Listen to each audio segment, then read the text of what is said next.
Good morning, students. In science, we are reading chapter 6, motion and time. So today we have read about what is rest and what is motion. Okay. After that, we have our main topic today is motion along a straight line. Okay. We have in class 6 we have learned about what are the different types of motion, like linear motion, circular motion, periodic motion, oscillatory motion, rotational motion. Okay. Now now in class 7 we shall read how to measure the motion. Okay, how to measure the motion. Motion में है तो fast है कोई slow है, तो उसको हम कैसे एक्सप्रेशन देंगे. ठीक है, तो terms like speed, velocity, uniform motion, non uniform motion, periodic motion, ये सारे टर्म आएगा. ठीक है, so let us know motion along a straight line. Motion along a straight line, the simplest type of motion is motion along a straight line or linear motion. Okay, the simplest type of motion is motion along a straight line, also called linear motion. यानी straight line motion of a body is called linear motion और rectilinear motion भी कहा जाता है. For example, motion of a train on a straight track, है ना. अगर सीधा रेल लाइन अगर सीधा straight है तो उसको हम सब क्या बोलेंगे? The train is having linear motion. Of an apple falling from a tree, और अगर कोई एप्पल या कोई भी फल अगर पेड़ से गिरेगा तो सीधा गिरेगा, स्ट्रेट लाइन में गिरेगा, that is also linear motion.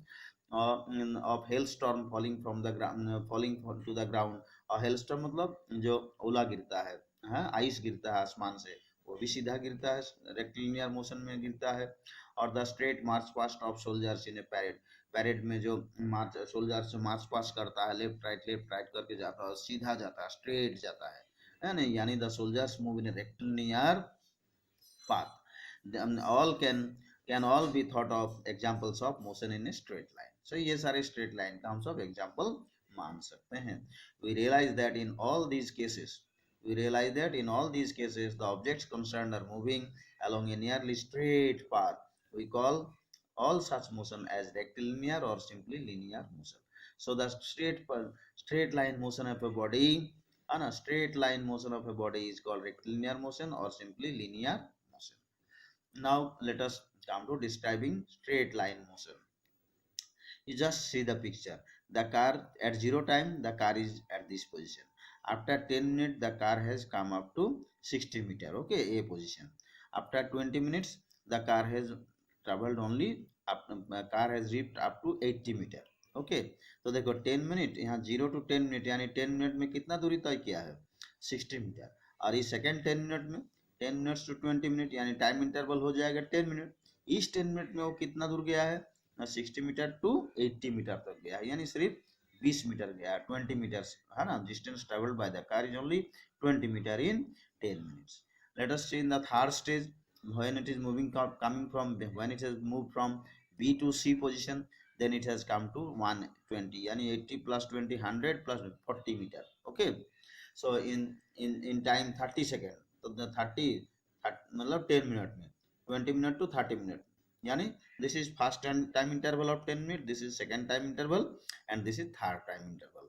In third time interval it has moved 40 meter, in second time interval it has moved only 20 meter, and in first time interval it has moved 60 meter. So here the times are equal, time intervals are equal, 10 meter 10 minute 10 minute 10 minutes, but distances covered in these time intervals, equal time intervals, is different. In first time interval it is 60 meter, in second time interval it is only 20 meter, in third time interval it is 40 meter. Okay, so distances covered are unequal. Okay, so this type of motion is said to be non-uniform motion.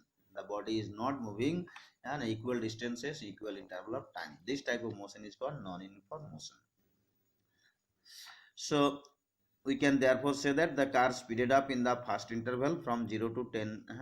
तो हम सब क्या rate of motion के हिसाब से अगर देखेंगे तो पहला स्टेज 10 मिनट में कार का स्पीड ज़्यादा था, है ना. 10 मिनट में 60 मीटर तय किया है, यानी एक मिनट में कितना 6 मीटर गया है. और यहाँ 10 मिनट में 10 मिनट 20, तो एक मिनट में सिर्फ 2 मीटर गया है, एक मिनट में 6 मीटर, एक मिनट में 2 मीटर, एक मिनट में 4 मीटर गया है. ठीक है ना.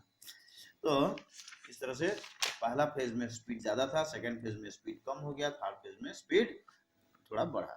We thus realize that the change in the position of an object help us to decide how fast or slow its motion is. तो देखो यहाँ पर क्या बोल दिया तब, we thus realize that the change in the position of an object with time help us to decide how fast or slow its motion is. ठीक है. So I know that is why initially I told that motion is time is related with motion, है ना. दोनों चीज को जोड़ दिया इस चैप्टर में. क्यों ना, if we measure motion, we can measure motion only with the help of time. Okay, by comparing with time. ज्यादा टाइम के लिए मोशन में होगा तो ज्यादा दूरी जाएगा, कम टाइम के लिए मोशन होगा तो कम दूरी जाएगा. यानी time can be distance can, यानी motion can be measured by use by taking help of time. Now let us come to speed. What is speed? देखो, स्पीड का सिंपल डेफिनेशन क्या है, यूनिट टाइम में जितना दूरी तय करेगा उसी को बोलेंगे उसका स्पीड. जो कि यूनिट ऑफ टाइम क्या क्या होता है, देखो सेकंड हो सकता है unit of time, 1 minute, unit मतलब वन सेकंड, या 1 मिनट, या 1 आवर, है ना. ये सब अगर एक वैल्यू होगा टाइम का यूनिट तो उसको बोलेंगे यूनिट, है ना. यूनिट यूनिट टाइम बोलेंगे, है ना. 1 सेकंड, 1 मिनट, 1 आवर को यूनिट टाइम. तो ये यूनिट टाइम में जितना दूरी तय करेगा वही होता है स्पीड. सो कि यूनिट टाइम 1 सेकंड में 10 मीटर गया तो स्पीड कितना बोलेंगे ना, 10 मीटर पर सेकंड. ठीक है. 1 मिनट में 10 मीटर गया तब क्या बोलेंगे, 10 मीटर पर मिनट. ओके. 1 घंटा में 100 किलोमीटर गया तो कितना स्पीड हो जाएगा, 100 किलोमीटर पर आवर. 1 घंटा, है ना, 100 kilometre in 1 hour, that is called 100 kilometre per hour. तो यूनिट टाइम में जितना दूरी जाता है उसी को उसका स्पीड माना जाता है. So distance traveled in unit time is defined as the speed. So speed of different bodies help us to compare which is faster and which is slower. जिस बॉडी का स्पीड ज्यादा होगा वो उसका मोशन फास्टर होगा, और जिस body का स्पीड कम होगा उसका मोशन स्लो होगा. है क्या नहीं. बराबर टाइम बराबर दूरी जाने में उसको ज्यादा समय लगेगा जो स्लो है, और जिसका स्पीड ज्यादा है उसका दूरी तय करने में कम समय लगेगा. ओके. सो देखो, we state the relationship between speed between these two physical quantities. तो speed is equal to कितना हो जाएगा ना, speed is equal to distance traveled in unit time. Unit time में कोई भी चीज का यूनिट वैल्यू का निकालने के लिए डिवाइड करता है. जैसे कि सोचो 10 बच्चा है ना. 10 स्टूडेंट्स हैव कंट्रीब्यूटेड 100 रुपीज. तो how much is contributed by one student, है ना. If 10 students have contributed 100 rupees, 100 rupees, है ना, then how much one student has paid. कैसे निकलेगा, एक स्टूडेंट का वैल्यू, एक स्टूडेंट कितना रुपया दिया, कैसे निकलेगा, बाय डिवीजन. एक का वैल्यू निकालने के लिए हम डिवाइड करते हैं. So divide 100 rupees by 10 students, है ना. टोटल स्टूडेंट से डिवाइड दोगे तो एक स्टूडेंट का वैल्यू निकलता है. वैसा ही यूनिट टाइम में कितनी जितना दूरी जाएगा वही होगा स्पीड. तो टोटल टाइम में डिवाइड दे दो, डिस्टेंस ट्रेवल को टोटल डिस्टेंस ट्रेवल को टोटल टाइम से डिवाइड दे दो तो distance travelled in unit time निकल जाएगा. And that is why speed is equal to distance travel per unit time. Definition है. तो इसका डिवीजन, इसका मतलब क्या है, इसका रूप हम डिवीजन रूप दे सकते हैं, है ना. Speed is equal to distance divided by total time. Total distance divided by total time. तो यूनिट टाइम के लिए वैल्यू निकल जाएगी, यूनिट टाइम में स्पीड कितना है. यूनिट टाइम में जितना जाता है वही स्पीड. ठीक है. So the basic unit, SI unit of speed is meter per second. देखो SI unit what? SI units are the units which are recognized internationally, which are used internationally, which are accepted by people throughout the world. Those are called SI unit. तो SI unit of speed कितना हो जाएगा ना, distance का SI unit होता है metre और time का SI unit है second. So meter per second, meter divided by second, है ना. So meter per second is the SI unit of speed. It is also often expressed in other units also. Convert हम सब कर सकते हैं metre per second को, kilometre per our कर सकते हैं, मीटर पर मिनट बना सकते हैं, such as meter per minute, kilometre per hour etcetera. We can convert metre per second को. तो यहाँ तुम सबको एक एग्जांपल दिया है. अच्छा, now come to find out the average speed. तो एवरेज स्पीड क्या है ना, कोई बॉडी जब जा तुम सब when you are driving motorcycle, क्या बराबर एक ही स्पीड में चला पाते हो, नहीं. कभी स्पीड घटता है, कभी बढ़ता है, कभी बढ़ता है घटता है, इस तरह से. तो हम सब तो देखो, अगर सोचो कि 5 घंटा के लिए हम गाड़ी चलाए हैं और 500 किलोमीटर गए हैं, ठीक है ना. तो हमारा 500 घंटा में बराबर दूरी तो नहीं तय किए होंगे, है क्या नहीं. लेकिन गाड़ी तो मोशन में था तो कुछ एक तो स्पीड बोलना पड़ेगा. तब उस समय हम क्या बोलेंगे, एक तो लगभग एवरेज स्पीड, है ना, जिसको एवरेज स्पीड हमसे बोलते हैं। तो एवरेज स्पीड तो कितना होगा ना, हमसे कितना दूरी तय किए हैं 5 घंटा में, ना total distance travelled by total time the body has moved, यानी टोटल टाइम टेकन। तो दोनों से डिवाइड कर देने से distance travelled in unit time निकल जाएगा, दैट इज एवरेज स्पीड। ठीक है, तो generally we find when you find the speed of a body, that is the average speed, total distance traveled by total time taken। ठीक है, और अगर तुरंत कोई बॉडी का at any moment of time, किसी तुरंत है ना किसी क्षण में उसको हम सब स्पीड को पता लगाना चाहेंगे तो अब बोलेंगे इंस्टेंटेनियस स्पीड। इंस्टेंटेनियस मतलब speed at the moment, at the moment. Instantaneous मतलब जस्ट अभी, अभी कितना स्पीड है, अभी देखो 100 किलोमीटर पर आवर है, लेकिन फिर एक सेकंड में घट भी सकता है, बढ़ भी सकता है क्या नहीं। तो जब कोई निश्चित समय में हम स्पीड जानना चाहेंगे दैट इज इंस्टेंटेनियस स्पीड, और जब बहुत ज़्यादा दूरी गया है, बहुत टाइम लिया है और स्पीड हम नापना चाहेंगे तो अब होगा average speed. Okay, so now come to uniform and non uniform motion. What is uniform motion?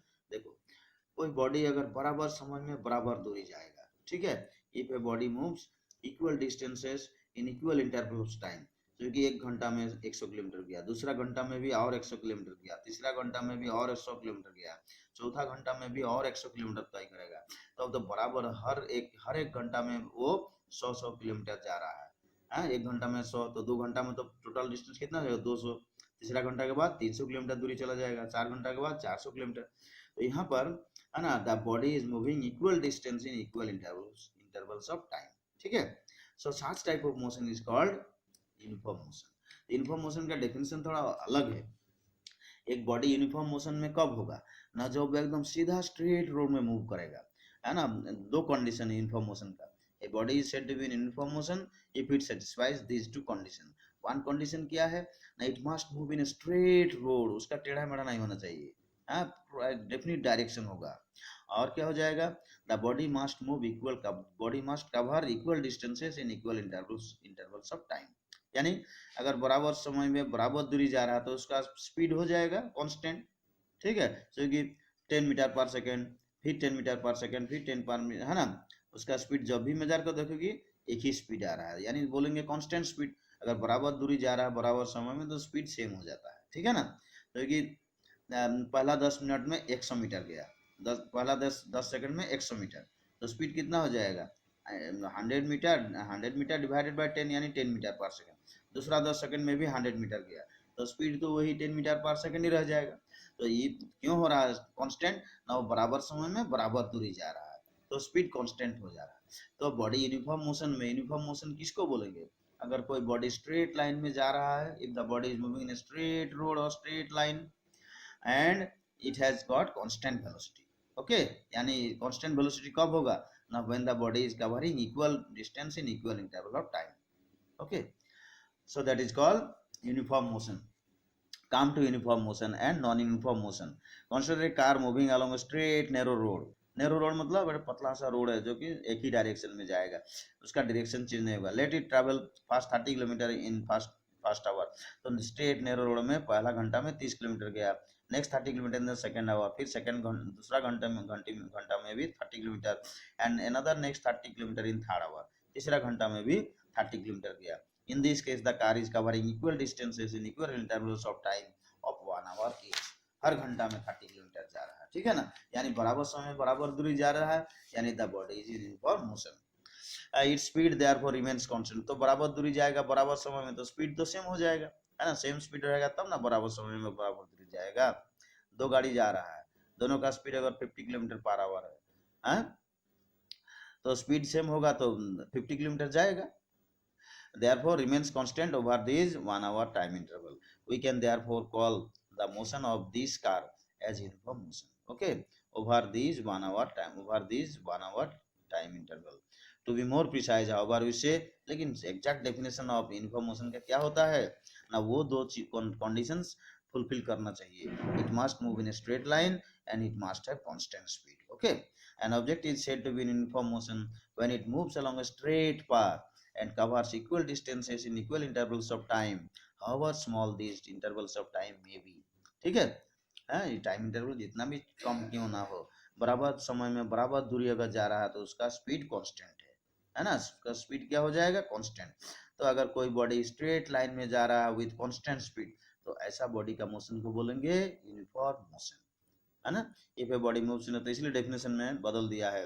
N object is said to be in uniform motion when it moves along straight path and covers equal distances in equal intervals of time, however small these time intervals may be. Now suppose the same car is traveling on another straight narrow road with lots of traffic on it. narrow road, straight narrow road में ही जा रहा है, लेकिन अब भाई भीड़ भड़क्का ज़्यादा है, ट्रैफिक ज़्यादा है, and it continues to travel along the same straight path, but its speed during its journey keep on changing. लेकिन स्पीड तो बदलते रहेगा, है क्या नहीं, क्योंकि भीड़ भाड़ है, कभी स्पीड घटाना पड़ेगा, कभी स्पीड बढ़ाना पड़ेगा, keeping keeps on changing, we call such a motion as non uniform motion. तो देखो बॉडी तो है, इस पर और एक बार दबाओ, और एक बार बंद करो, चलाओ, फिर से दबाओ जोर से, नहीं जोर से दबाओ, मैं इसको, हाँ, और फिर दबाओ जोर से, हाँ, थोड़ा जोर से दबाओगे दो बार तो आवाज नहीं, एक बार में आवाज, अच्छा इसमें आवाज पकड़ लिया, अच्छा ठीक है, sorry sorry student, sorry to disturb. Now suppose we call such a motion as non uniform motion. तो देखो कोई गाड़ी अगर सीधा स्ट्रेट रोड में जा रहा है, लेकिन बराबर समय में बराबर दूरी नहीं तय कर पा रहा है क्या नहीं, है, कभी ज़्यादा दूरी तय हो रहा है, कभी कम, है बराबर समय में, तो वो हो जाएगा नॉन यूनिफॉर्म मोशन। और अगर सोचो कि है ना, बॉडी कांस्टेंट स्पीड में है, बराबर समय में बराबर दूरी जा रहा है, लेकिन रोड जो है वो स्ट्रेट लाइन नहीं है, स्ट्रेट रोड नहीं है, then also the body is in non uniform motion. तो यूनिफॉर्म मोशन होने के लिए दो कंडीशन फुलफिल होना बहुत जरूरी है, बॉडी मस्ट बी स्ट्रेट, है ना, the road must be a straight line and it must move equal distances in equal intervals of time, हाँ वो हो गया यूनिफॉर्म मोशन। और नॉन यूनिफॉर्म मोशन में if the body does not move, the body may have constant speed but does not move in a straight path or straight road, then it will have non uniform motion. If a body is moving in straight path, straight road, but does not, but having no constant speed, then also it is non uniform motion. Okay, so this is all about your uniform motion and non uniform motion. एक बार हम फिर दोहरा दे रहा हूँ, what is uniform motion, if a body travels in straight road covering equal distances in equal intervals of time, then the motion of the body is said to be uniform motion. देखो definition यहाँ दिया हुआ है, इसी को पूरा एकदम रट लो, learn it by heart। and when a body will be in non-uniform motion, a body will be in non-uniform motion when it does not travel in a straight path or straight road, or it has no constant velocity, it does not move with constant speed, it does not move with constant speed, constant speed में अगर नहीं जा रहा, यानी if it is not moving equal distance in equal intervals time, then it is non uniform motion। ठीक है, so let us end this video today, thank you।